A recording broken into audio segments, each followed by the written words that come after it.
jungles of Borneo and Sumatra in Southeast Asia, and they mainly feed on things like fruit and leaves.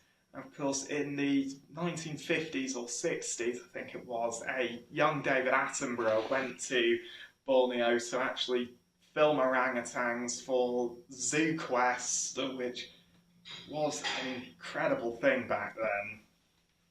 Of course, unfortunately, orangutans now are in trouble all over their range, and I mean their young are quite often taken from the wild to be sold as pets to circuses, disreputable zoos, or for people to have their photos taken with. But the biggest threat to them right now is deforestation, because a lot of their forest home is being cut and burnt down to make way for palm oil plantations.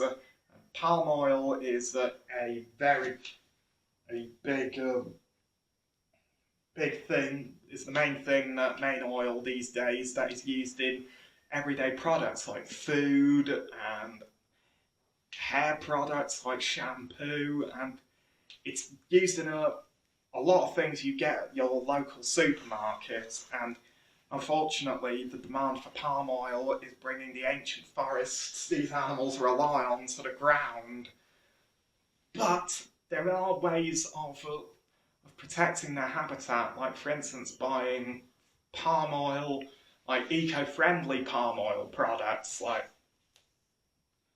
from companies that actually use palm oil, all from suitable and sustainable habitats, plantations. I mean, if we carry this on as well, if we carry on finding better ways to use palm oil, as well as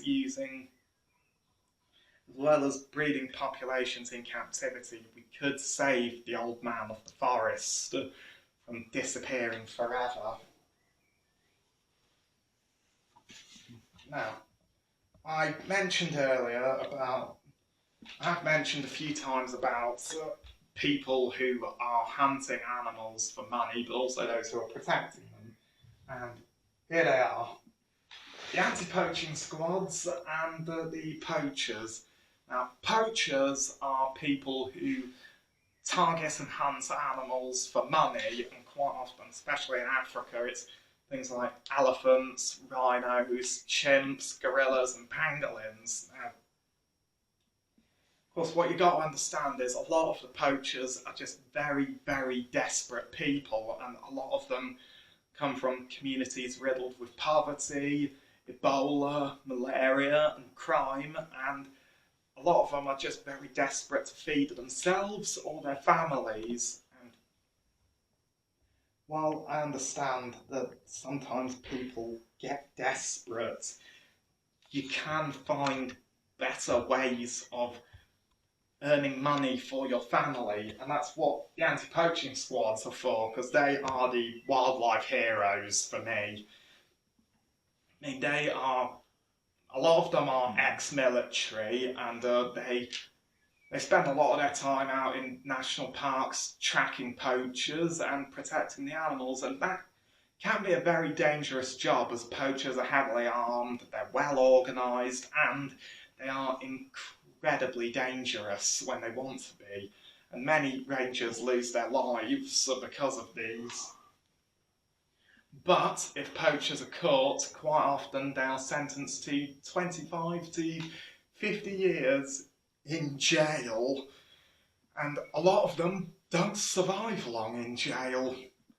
And of course, while I did mention that a lot of people in Africa and Asia can get desperate, but sometimes poachers can quite often see the error of their ways and go from hunting animals to protecting them.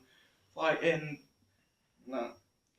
Gabon in West Africa, there are two wildlife rangers there named Carl and Yuri, because they protect the forest elephants, and of course they used to be poachers, but when they found out that what they were doing was illegal, they stopped, and they found that the animals are worth more alive than dead. And so it's people like them that give me hope. Now, as I mentioned earlier, I am going to use animals that have gone extinct in the past because of us. And here they are. Now, the first animal is probably the most famous animal that went extinct because of us. It is the dodo. Now, the dodo was a large flightless bird that lived on the island of Mauritius in the Indian Ocean, where it was endemic, meaning it was found there and nowhere else on Earth. And it's almost certainly the first species that human beings actually exterminated in historic times. Of course, the dodo was discovered in the 1600s when Dutch sailors arrived on the island, and of course, dodos have often been portrayed as squat, dumpy birds who are also quite stupid, when actually the dodo was not stupid at all. I mean, it had no natural predators, and it had never seen a human being before, so it was more trusting than stupid. And also, the dodo skeleton has shown that it actually stood more upright than a lot of the time it's portrayed as. But also, we now know that the dodo was related to the pigeon, so it probably gave a pigeon-like call, like a sort of goo-goo, goo-goo, which gave the bird its name. And of course, the dodo was flightless because it lived on the island of Mauritius. It had no natural predators, and it nested on the ground, and it did feed on nuts and fruit. But when Dutch sailors arrived, they hunted the dodos for food, and dodo apparently tasted quite disgusting. But they also cut down a lot of their forest homes. But also they brought with them things like rats, dogs, cats, foxes, weasels and badgers. Of course, the rats and the weasels plundered the dodo nests and ate their eggs, and of course the dodos were then preyed upon by foxes, badgers, cats, dogs and weasels, and in less than 100 years after their discovery, the dodo disappeared forever. Of course, these next two are the mammoths and the mastodons.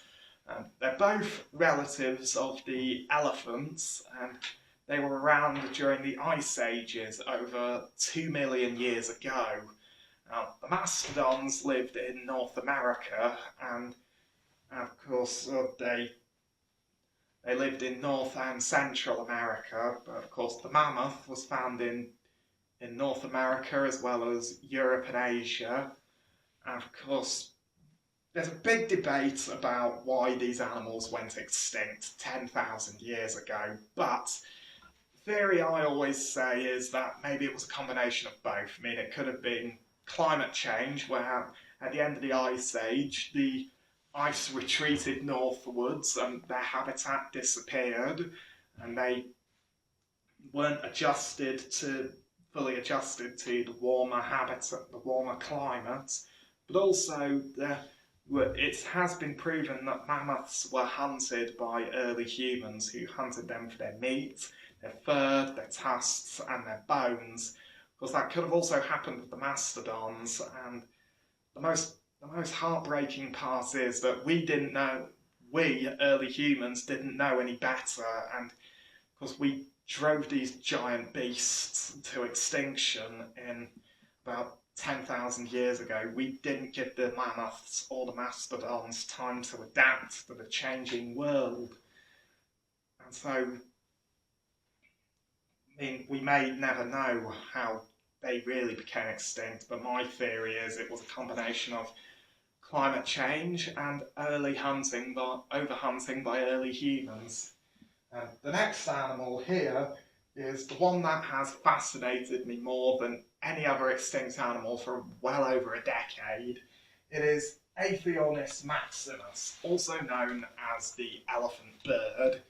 Now, the elephant bird was the largest bird that has ever lived, ever, full stop. And when I say the largest bird, I mean it grew to be well over 3 meters tall. It could weigh probably a quarter of a ton, and it was, of course, it was also a browser, so it was a herbivore, meaning it fed on low shrubs and trees and even fruit. And it lived on the island of Madagascar off the east coast of Africa. And it was found there and nowhere else on Earth. And it also laid the largest eggs that have ever been discovered. And when I say the largest, I mean an elephant bird egg, when it's fully constructed, would have probably been about this big. So, enormous. And of course, well, no one really knows exactly how the elephant bird went extinct. I mean, it could have been climate change, where a lot of its swampy habitat was turned into desert. It could have been deforestation when human settlers arrived on the island and cut down a lot of their forests where they browsed to make way for farms. Or it could have been hunted by humans, but as many of you know today, an ostrich that is alive today has a kick that's powerful enough to shatter a man's rib cage and quite possibly open a man's stomach. So I'm pretty sure a kick from a fully grown elephant bird would have been able to kill a fully grown man outright. So I doubt that an adult elephant bird would have been hunted. Or it could have been poaching for its eggs, where humans plundered their nests to take their large eggs, which might have been a good source of nourishment. Or it could have been when the human beings brought chickens to the island, which brought on diseases the elephant birds weren't immune to. I mean, whatever the case might have been, I think it might have been a combination of all of those, but by the 17th century, the elephant bird disappeared from Madagascar, which I think is one of the biggest tragedies in the world. Of course, the next one is actually two animals from New Zealand.